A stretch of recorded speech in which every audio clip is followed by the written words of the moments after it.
the Bushmills Caribbean Rum Cask Finish. This is really the first release in an original cask finish series.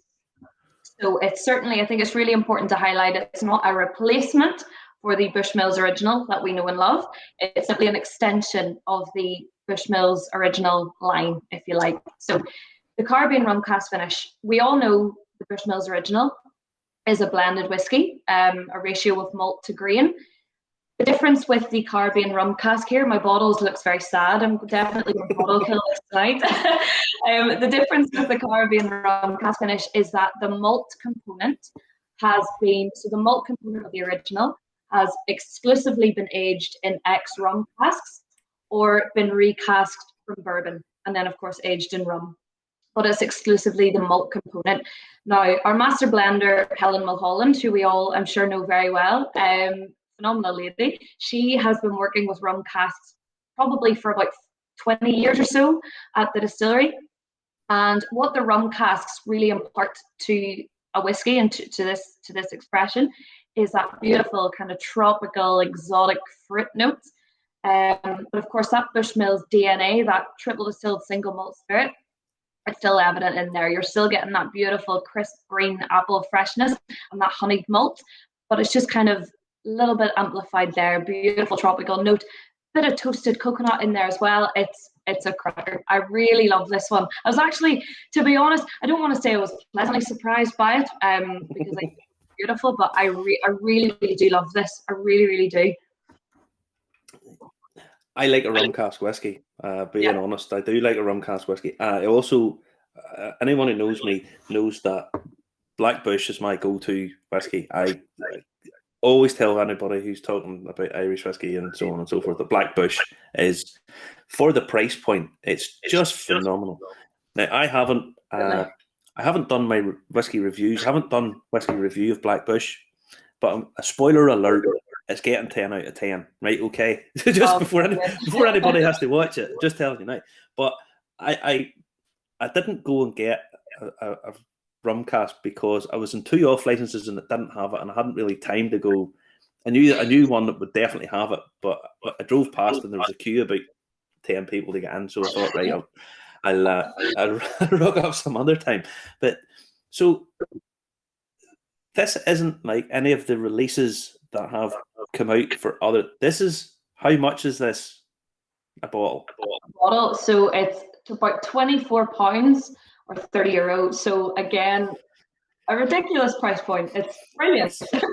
It is. I mean, at the minute we keep hearing. I hear from people. I see people commenting and stuff where it's they're quite happy to pay in the region of £100 for a bottle, and I'm like, hang on a minute, that's a lot of money.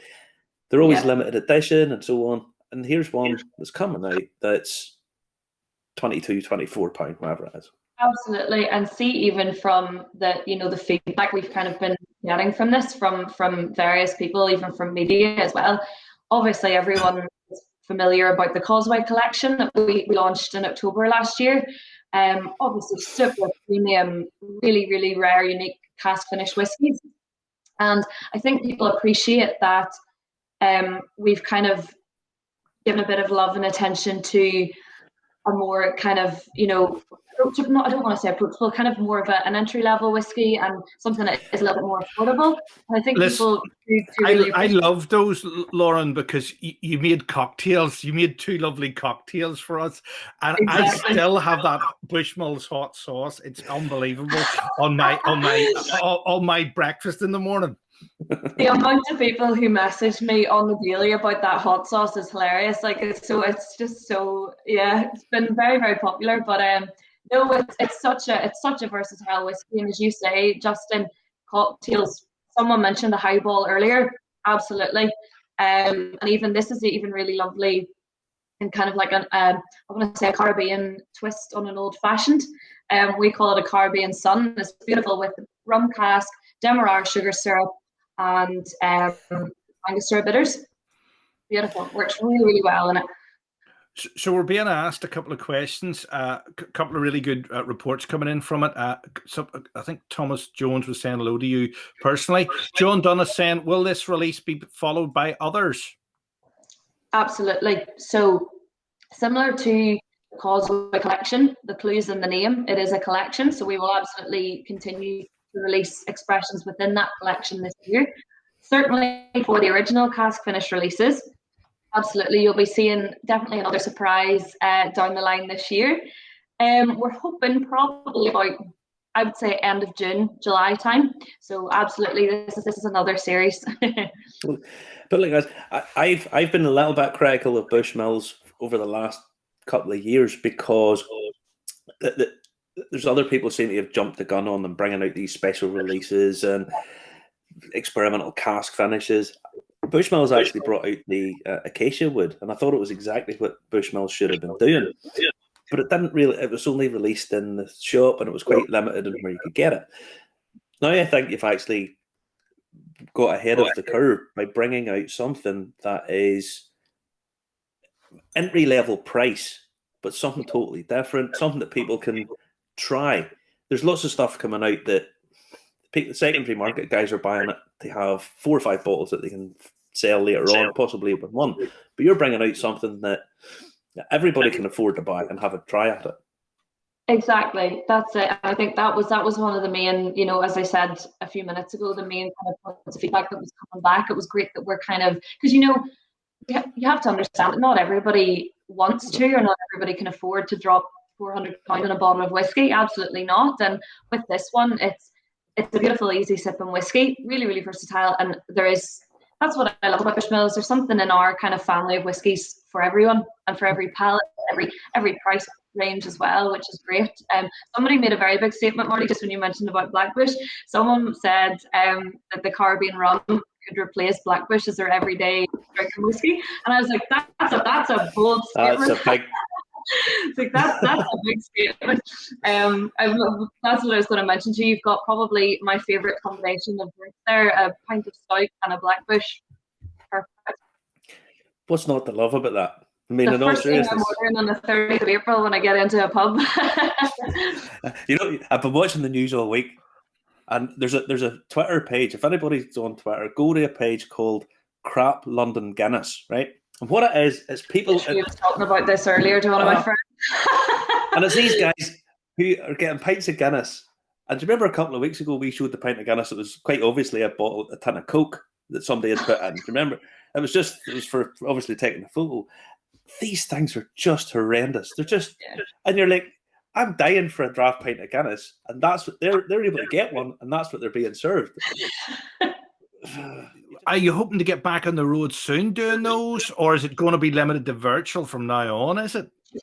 So, do you know what? It's so hard to know. The one thing I will say about the kind of virtual world and, hosting podcasts and, appearing on various different channels is it's allowed me, and I know it's allowed a lot of other people, to chat to whiskey lovers all across the world and people that you never would have come into contact with had you not have been doing events and things like that online.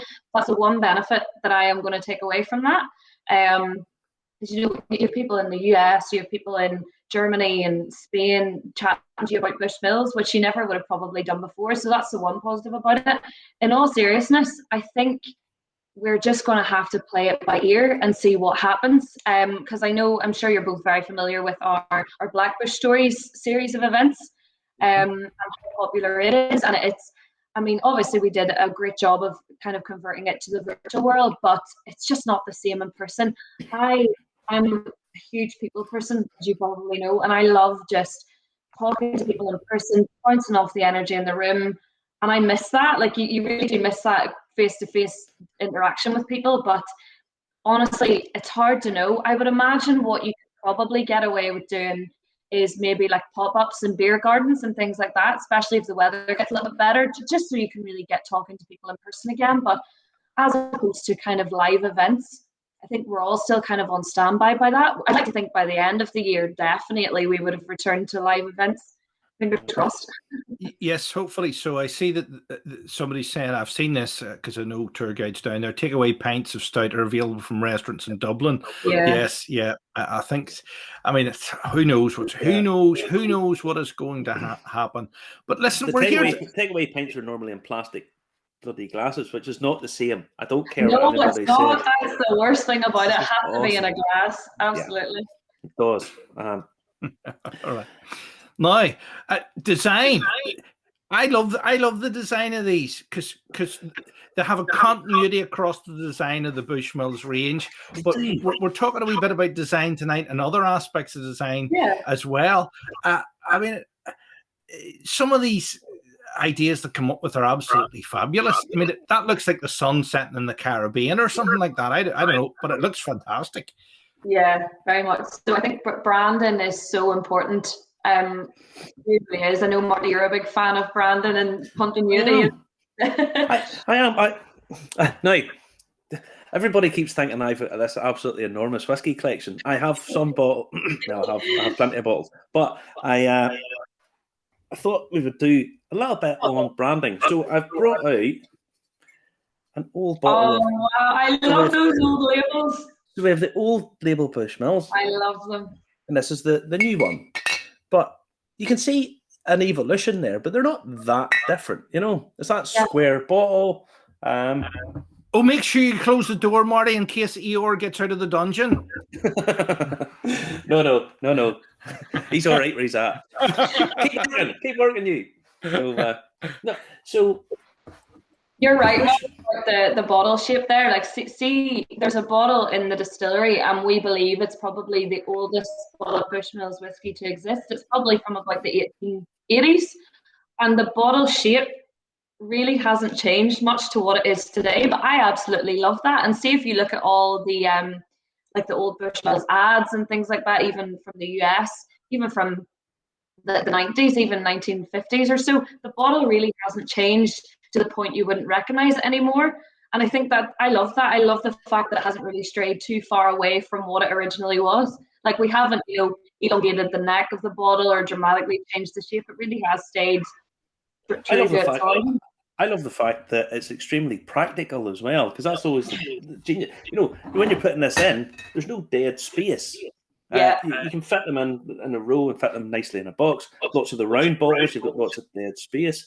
So it's really pretty cool the way they've kept that. And I always think they could repurpose these as building bricks.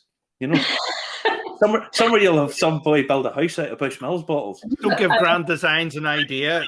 Grand Designs will do that. I'm patenting that. I'm copying. That's mine. I'm patenting that. If somebody builds a house from Bushmills bottles, they'll definitely be in for free bottles. First to preview all releases from Bushmills forevermore. Absolutely.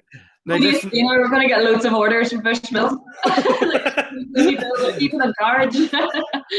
Lauren, Peter Stewart is asking, what's the best website or Facebook to follow your events on then? So, two options really. We will always keep you updated on our Instagram channels, probably be the best, even Twitter as well. So our handle on Instagram and Twitter for our Ireland team is just at Bushmills IRL. And then with my Instagram as well, I'm always keeping everybody updated to what I'm doing. So mine is just Bushmills Lauren. Simple and effective. But we'll always keep you updated, even for the likes of Blackbush Stories, which actually will be not in the too distant future. We're hoping to have those hopefully at the end of May or so. That'll be the best way. We'll always keep you updated on events and how you can purchase tickets and things like that. So hope to see you there. Here's another piece of design. I borrowed this off Justin.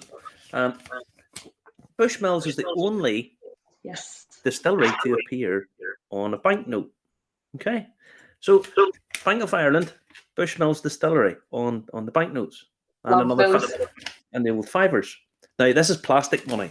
See, the person that invented plastic money, he should be made to spend jail time with Joe Exotic. That's how much I think he's a prick.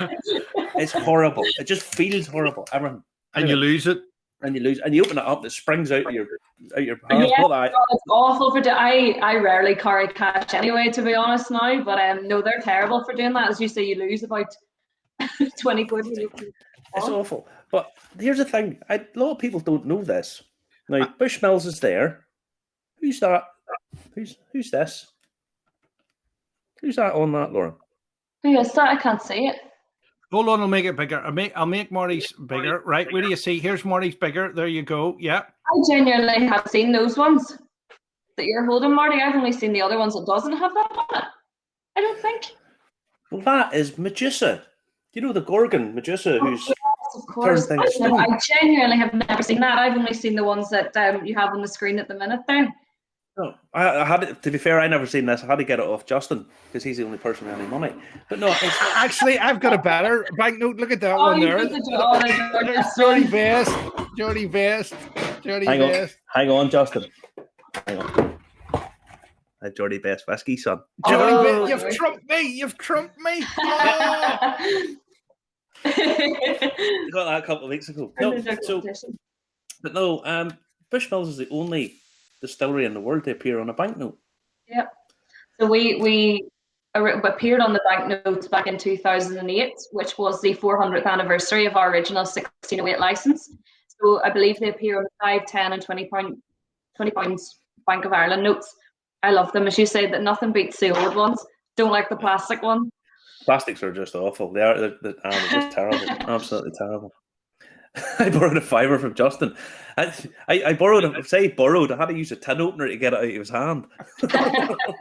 I laughed. I remember we had this conversation when I still worked in the distillery about how many countries, like the US, put their presidents and past presidents on their banknotes. We put our distilleries. We put whiskey on our banknotes. Oh, much better. Much better. It doesn't age. It doesn't age. No,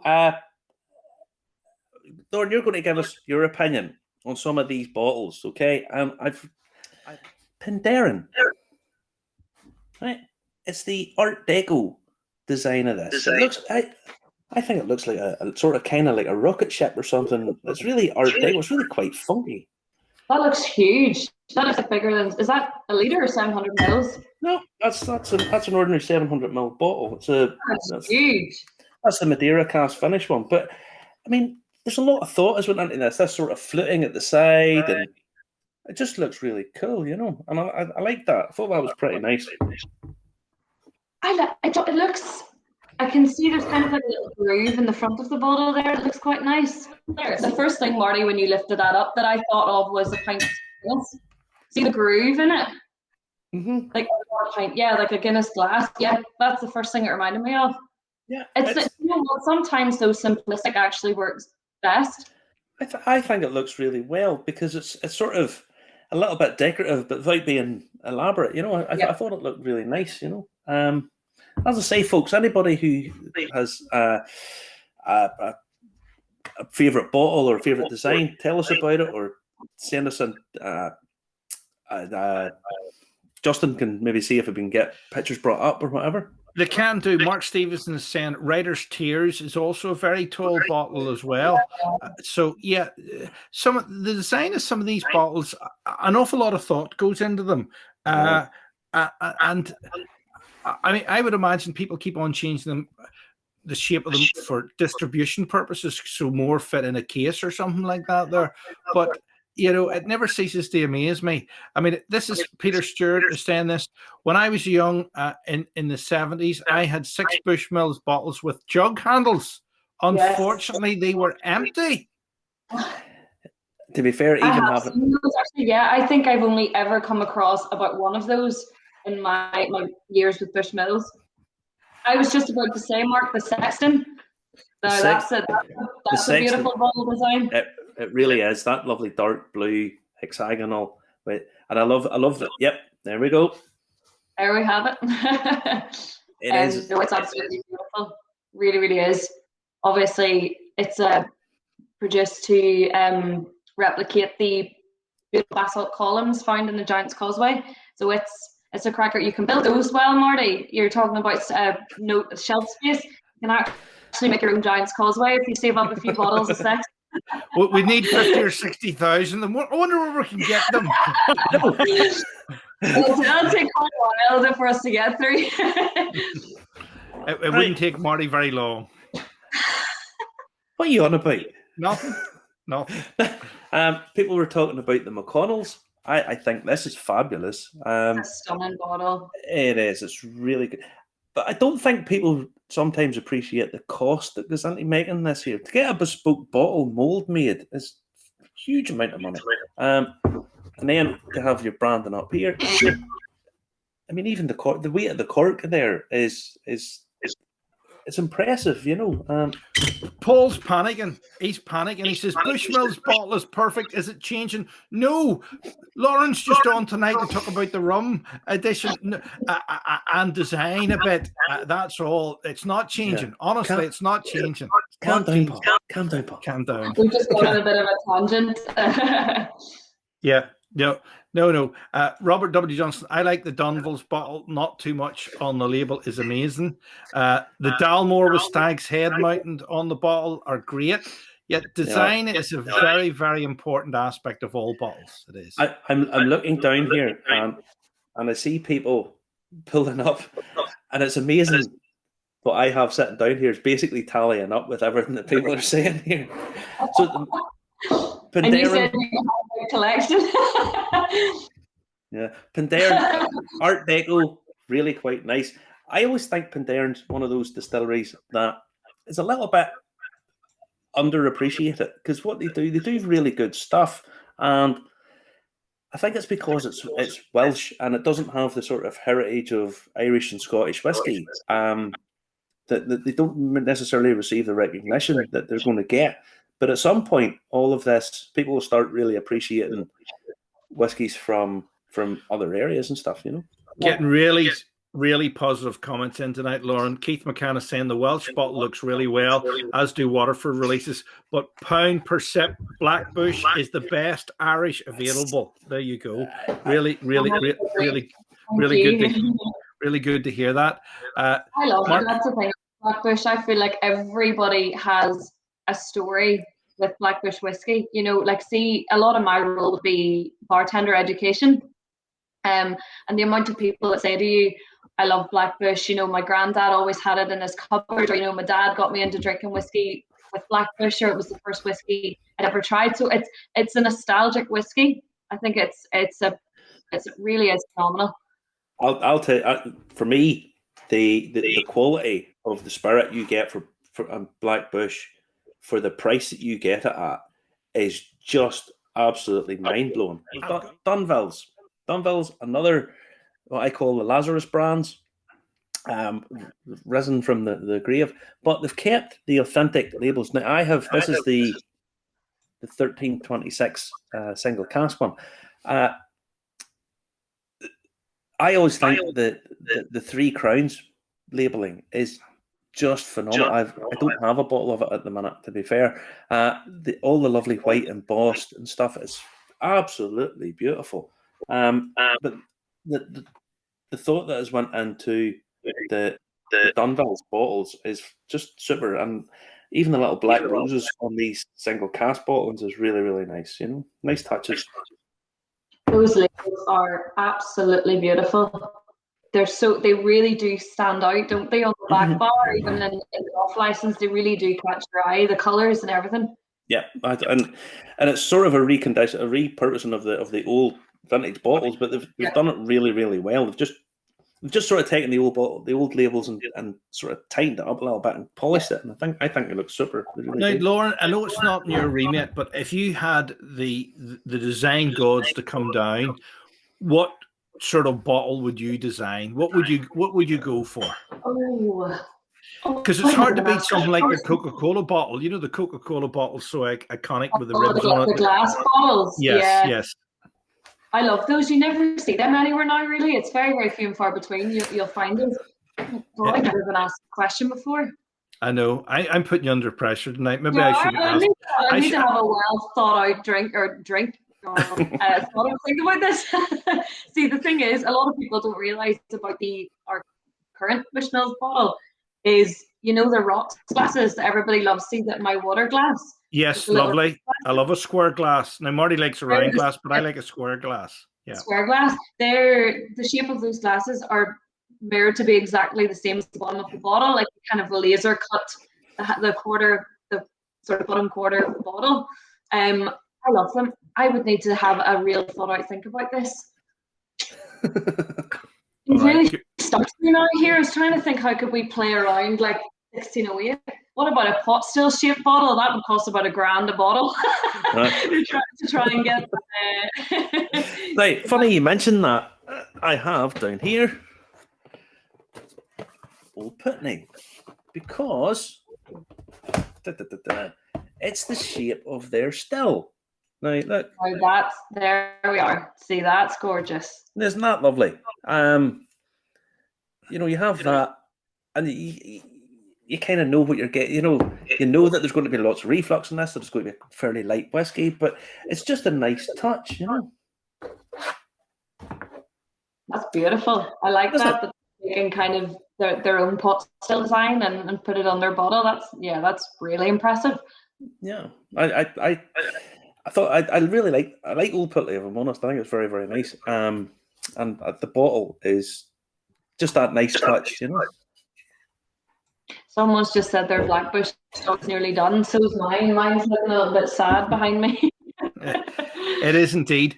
Mark Stevens is saying, I like the way Bushmills bottles have returned to the embossed design reminiscent of the 50s and 60s bottle with the medals on them. Yes, very nice. Paul from Belfast Whisky Week is asking, for Lauren, if you could have your say in releasing one whiskey from Bushmills that is not currently on the market without giving away any trade secrets, what would you select for us to taste? Paul, you're getting more clever in how you word these questions to try and get me to say something. My lips are sealed. This is the thing. I think this is what people love so much, or what it makes me laugh every time, is you release beautiful new whiskies, and the first question is, when's the next one? You know what I mean? It's like, when's the next one? When's the next one? We have nearly 400,000 casks on site at the distillery. We're always experimenting. Helen is always experimenting with different casks, different cask finishes, figuring out what complements our Bushmills DNA, that beautiful triple distilled malt spirit. We've got a few things in the bag for this year as well, so keep your eyes peeled. That's all I'm saying. I've told you a lot there without telling you anything. Listen, there's a man, Conor is a man after my own heart. He says he hopes they have a Sauternes cask coming out. Now, I do love a dessert wine. So there's a suggestion for you. We're always open to feedback and suggestions, absolutely. It's funny, I had for experimental purposes during the week, I had a bottle of Muscatel. I haven't had a bottle of Muscatel wine for I don't know how many years, and I just decided as an experiment I would have a bottle, and it was actually really nice. It was all elderflower and sweet. It needs to be a bit more summery for it, but it was quite nice change. Yeah, funny you say that. The Muscatel cask from the Causeway Collection is my winner from the whole collection. Yeah, it just blew me away, really did. And as you say, it's almost like that floral kind of orange blossom hit. Oh, yeah, it's it. The one I had was just elderflower and that sort of cherry blossom smell to it. It was really, really nice and fruity. I posted pictures of equipment going to Bushmills Distillery through Ballymoney, which must have come in a barge, and it went viral. So. Was that the big? Yeah, that was the big wash wax, was it? I think, wasn't it on the back of the lorries? I think it was. Yeah, that's the thing. So the new distillery that we're currently constructing, Bush is still on our original site, so we're not moving anywhere. It's still where we are and where we always have been. It's progressing very, very well, and we hope to start distilling in there from July. So it's sooner than you think. But Bushmills, just stick with what you're doing. You're doing some wonderful stuff. Wonderful stuff. Next up in the roadshow of whiskey design. I have to mention, I have to bring up the Teelings that we brought up the other week. Now, this is €105 or something, €110. This is the revival. Now, they're onto the Renaissance series, but look at that presentation. Fantastic. I mean, it's just classy. It really is. A piece of the bottle. beautiful. I mean, even on the secondary market, you're picking these up for like €120. And I mean, it's not okay. There's certain people, lots of people out there can't afford that to throw at whiskey. I appreciate that, but it's something special if you're buying a Christmas gift or a birthday present, or for your girlfriend who's whiskey loves. This looks €1,000. This looks £1,000. So I have to take my hat off to them. It's fabulous. It's really, really good. So we're getting great questions in, Lauren. We've got Mark Kerr saying, is the Bushmills shop open? I doubt it. If not, when do you hope to open? Do you know? You probably don't, do you? I'm currently not sure at the minute. To be honest, I think with the distillery, our approach was first and foremost is the protection and safety of the staff in the distillery. As you can, I'm sure everybody understands and appreciates. I haven't honestly heard any update or any news on when we plan to open, but I really, really hope that it's soon. So when we do reopen, I'd imagine that the shop will be the first place to reopen. So obviously everybody around the local areas can come in and buy their whiskey and various other glassware and things like that. So hopefully soon. Haven't got an official date, unfortunately. And Robert Gustavin, what about this? I release an end of the pandemic bottle. It's a good idea. That is a good idea. What could you call an end of COVID bottle?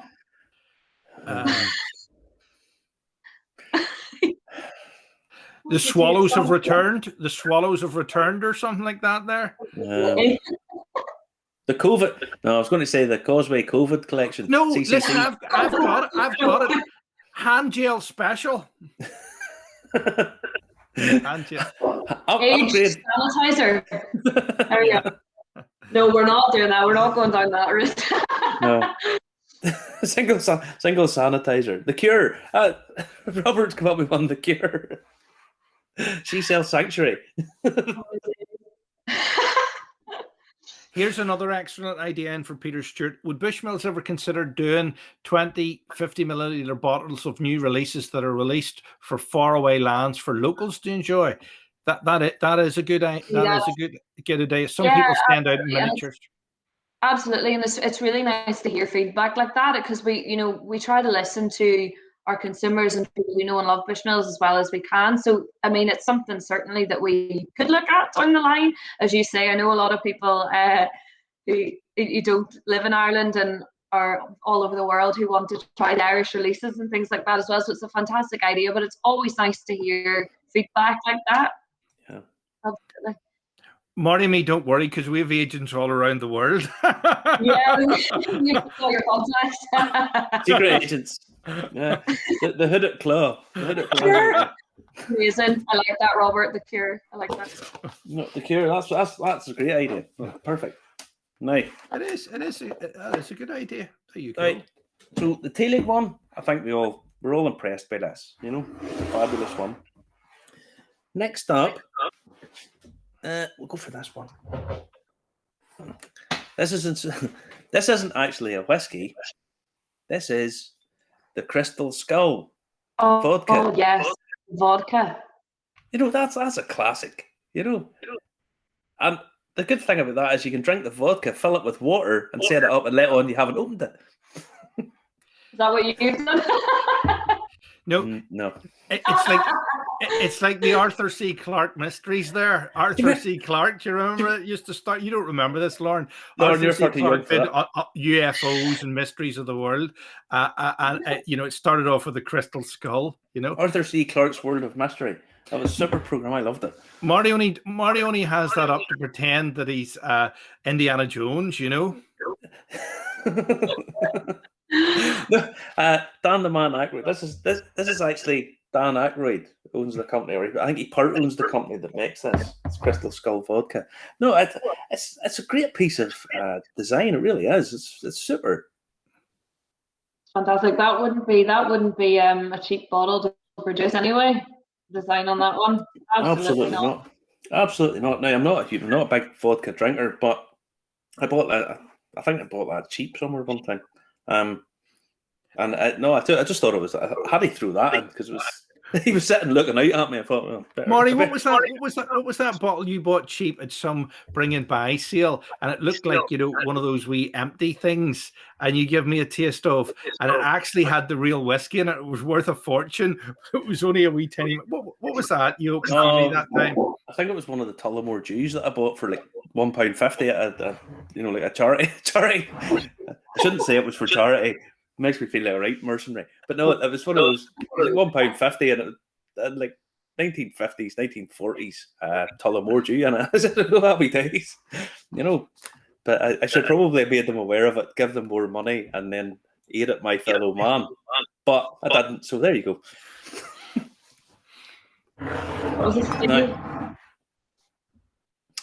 Now, next up. This is like a wonder covered in here. It certainly is. How many more have you got to do? All these things, just a world. I've about another 6 or 7 to do after this. Oh, now, come on. Come on. This is good. This, I sort of fell in love with this. I thought this was fabulous. This is a Tullamore Dew, distillery only, little crock pot that you go into a little secret room and fill this up from a wee tap. And this is Californian red wine cask finished Tullamore Dew. I'd be honest, I think this is about as good as Tullamore Dew release. I really want to like Tullamore Dew because I think it should take the cask an awful lot better than it does. There's a lot to like about Tullamore, but there's a few things that I'm not overly struck on. But I thought this is really, really nice. This is something you can take away. This was like €70 for a distillery release. Nice wee limited edition. You get to fill it yourself. It's a nice wee experience. You go up in a little room and get, I thought that was super, super, super. That's really nice. Do you know what I actually thought that was when you have you ever seen the Bushmills jugs, little jugs like that? I thought it was something similar to that, but it's actually a bottle. Yeah, it's a full bottle. It's a full 700 ml bottle. And they actually trust you to give you a bottle of your own, Marty, because when I was in the Douro Valley in Portugal trying the port, they give everybody else a small glass and they give me a big glass, and they said there's absolutely no point in giving an Irishman a small glass because they just give you a big glass to start with. And he wasn't far wrong.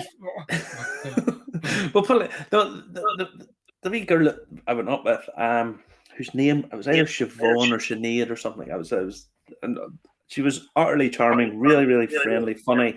And we filled up this little thing. She told me all the story about it, and it was just a really, really nice thing. And I thought this is very retro, very Irish, and just a really, really nice thing to put it in. And you get your wee Hessian bag. So it's a bit like the Cologne ones, except they don't have stuff blacked out on the label. They don't have it redacted.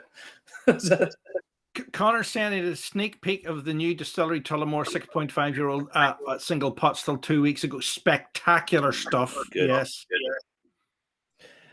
I do think Tullamore have lots of what you said there about them, filling the bottle yourself.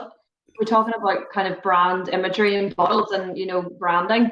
Brand experiences are equally as important because that's something you took away from that distillery. You know what I mean? Justin and I are both guides, and we appreciate.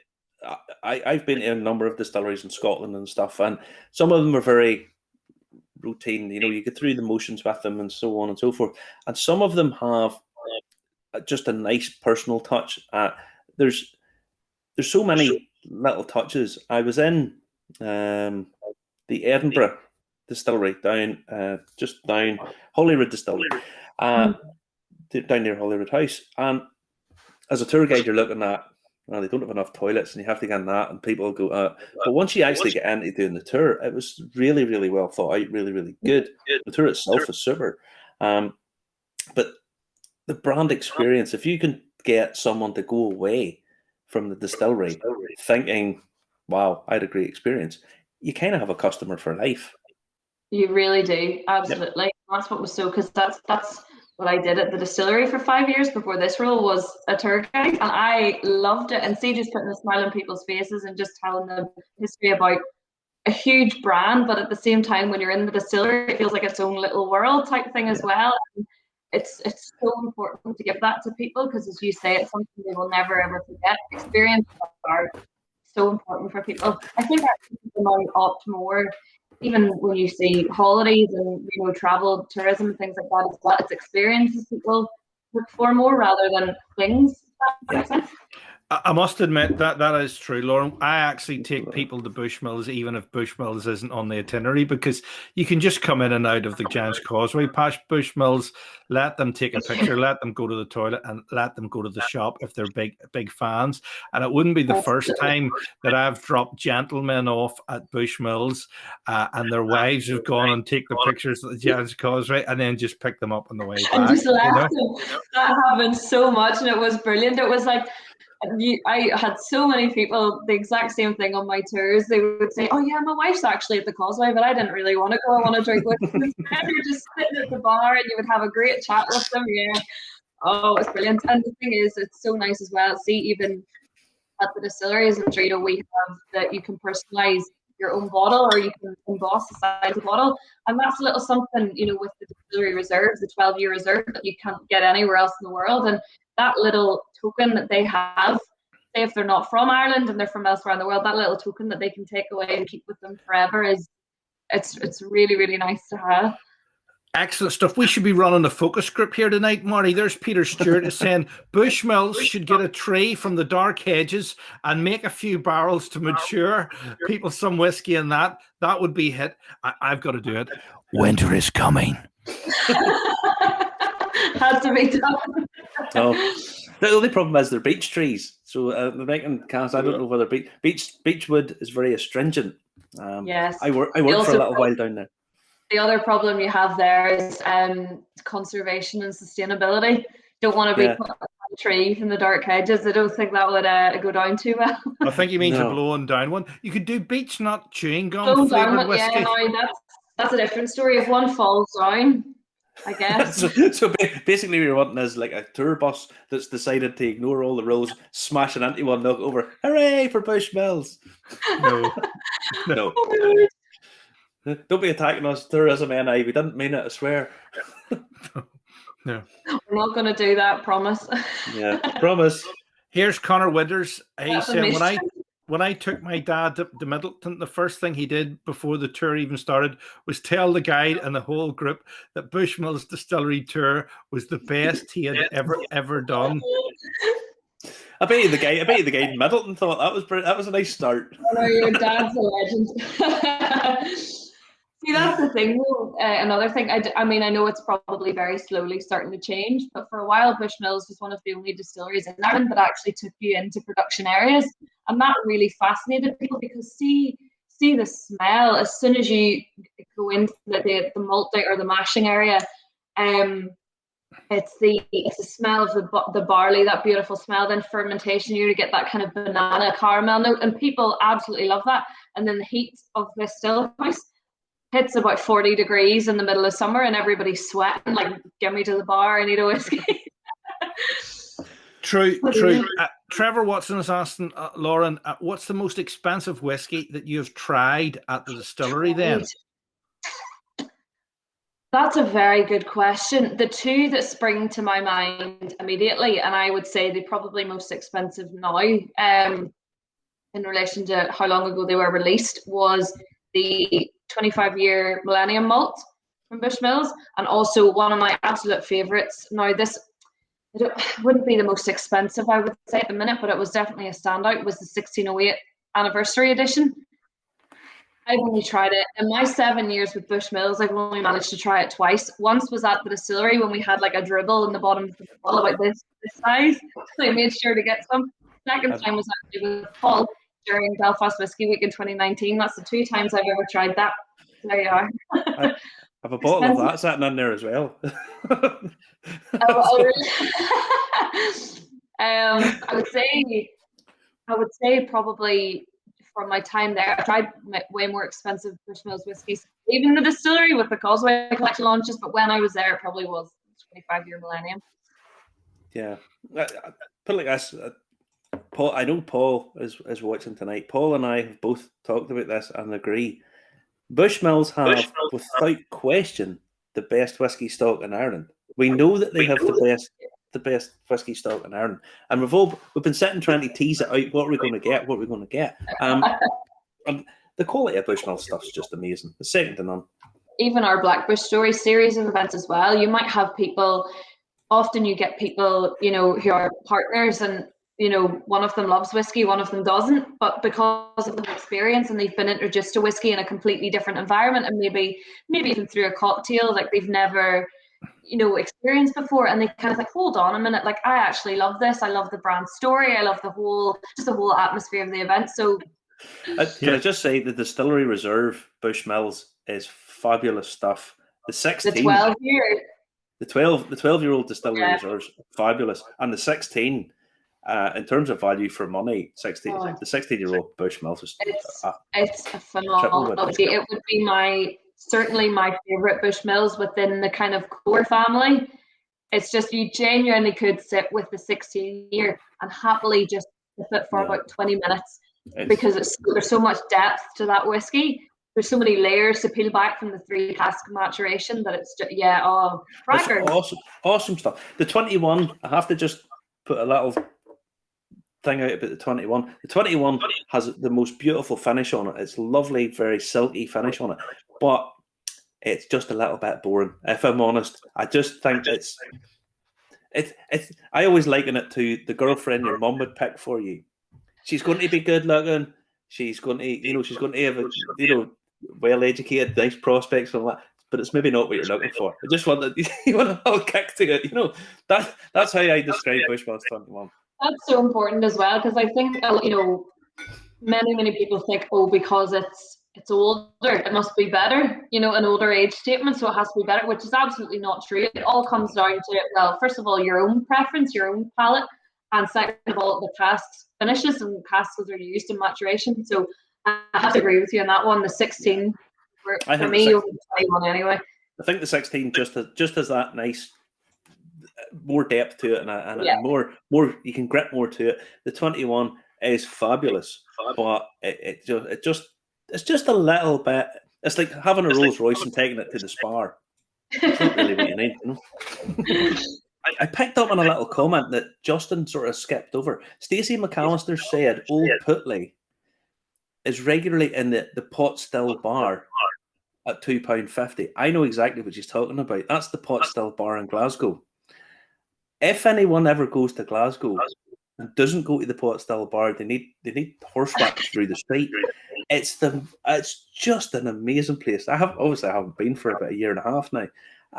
There's about 700 whiskies all over the place. The staff in it, you pick something and they just they get 4 bottles down to you and try that, have a look at that. What do you think? Smell that? Oh, they're just awesome. It's just the most fabulous bar. Absolutely awesome place. Now, getting back to the design stuff, Lauren. We're back on it. I think, Marty, you're teasing us all with your dram of 1608. Yeah, I'm going to annoy a few people here. I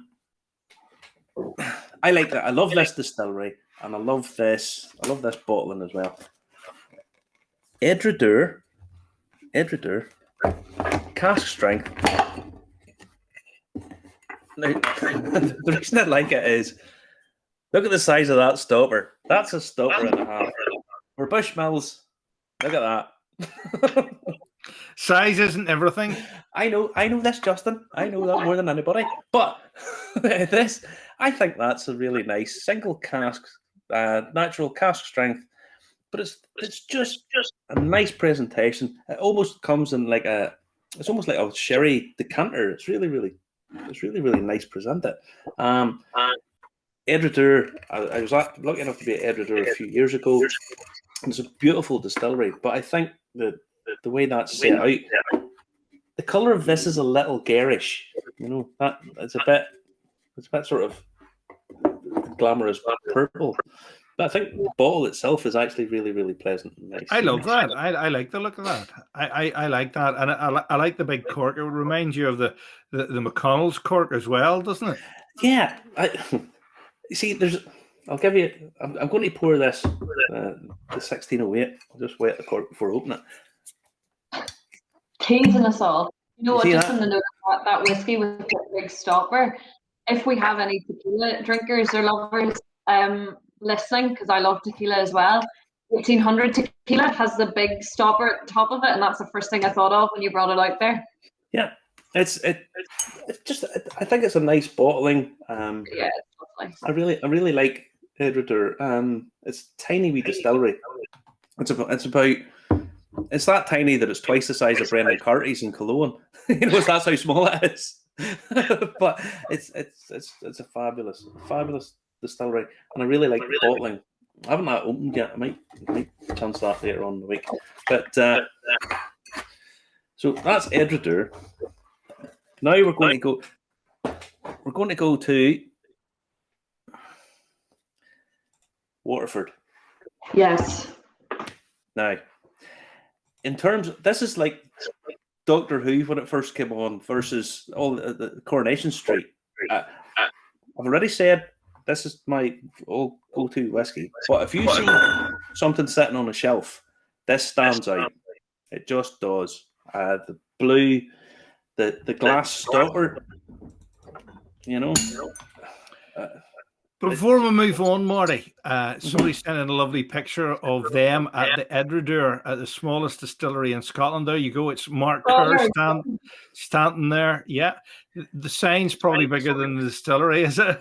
Do you know how many people make whiskey in Edritor? 3. There's 3 people make the whiskey in Edritor. That's it. They've doubled production by building exactly the same distillery, just a little bit further up. They make about 3 casks a week. That's it.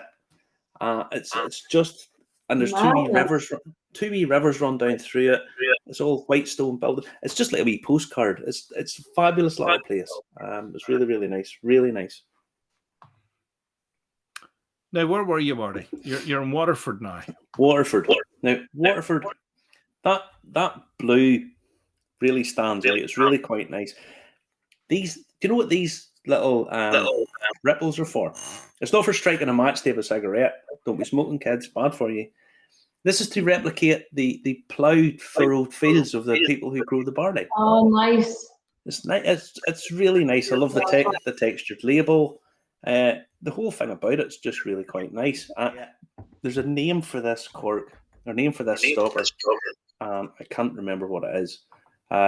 It's glass, which is a bit unusual with a little bit of plastic on it, and it just doesn't feel to you, and it stands out. It's really, really stands out. Really, it's fast looking.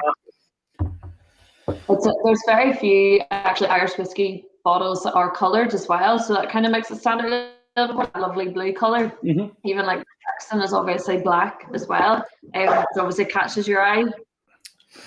And now the next one, we're going stateside. We're going away to the US, and you can't not bring this one up. Jack Daniels. I heard this described as a pirate's flag, and that's kind of what it's like. When someone's bringing out a bottle of Jack Daniels, you're going to have a good night. Okay, this is not the old reverend sitting down and having a little tipple of an evening. When someone brings out a bottle of Jack Daniels, it's a good night. Okay, but there's another little thing to this. What's the number 7? It says Jack Daniels number 7. What does that mean? Is it like WD-40? No. Well, in some ways it is. They're not actually sure. They think that it's the number 7 was the distillery within the Kentucky region that they were there. But actually, Jack Daniels themselves aren't 100% sure that that's what it was for. But look at it. I mean, it's like a pirate's flag. It's really like, you see Slash back in the day when he was playing for Guns N' Roses. He had a bottle of Jack Daniels in his hand. And I'm not a huge fan of Jack Daniels, but with a drop of Coke in it, you're in for a good night. It needs Coke. Jack Daniels needs Coke. It's a night and a half you're getting that night. I love this bottle. I genuinely think the effort that went into this is fabulous. And when you see this, the idea of this, Marjorie Samuels, when she thought of this, really wanted this to stand out. And it's Maker's Mark. The Maker's Mark, the idea of this was like red lipstick. It was to be sexy. Let's be honest. So when this sets up against any other of these bottles, even this one, this stands out, and it's got that iconic look to it. Maker's Mark could be making 400 bottles an hour, but because they have to hand dip every single bottle, they make 200. This is half the production, and just think of the cost of that. It's just enormous. But when that's sitting on the shelf, it stands out against everything else. It really does, and it's fabulous. And the woman who came up with this, Marjorie Samuels, she was the first woman inducted into the Bourbon Hall of Fame, because when Maker's Mark started doing this, sales, I think they quadrupled. I can't remember the exact figure, but I think they quadrupled just because of that. And of course, it ticks the food safety box, because there's you can tell if the bottle's been opened or not as well. And it also means there's no leakage, there's no evaporation. So you could have the bottle sitting forever, basically, and it's not going to come out. Now, it's just fabulous. James Moore Doherty says the wax running down the neck is part of the trademark registration. Is there a gin that does that as well with the wax? Short Cross Gin do it. Short Cross do it. And as do our good friends down in Cologne as well. Right. Okay. Yeah. Now, Smith Gin does it as well. Yep. That's right. Yes. I think they do, yeah. Yeah. So there you go. Now one more. This we're going to finish on a little bit of a up and then down, and then I'm going to have a 1608. The idea of this was like sexy red lipstick. That was that. Then you have this. This is OTT. This. Okay, they put the Pogues on it. A band that I love. Love Shane MacGowan. Fantastic songwriter. This is a bit too much. They've jumped the shark. This is when OTT. Where this is standing out. This is firing a flare out in the air. I think this is sort of moved on. But these, as you can see, are all iconic brands and designs, and they just some of them. But there are a lot of other spirits, Marty, that do bottles that are all one color, like that the Pogues one. Yeah, but that's a bit garish. Let's be honest. It's not. It's a bit like putting in far too much colouring into your whiskey. It just doesn't really. It's not really setting well. Now, I'm going to pour my 1608. Tease us all here. There we go. I know. Lovely stuff.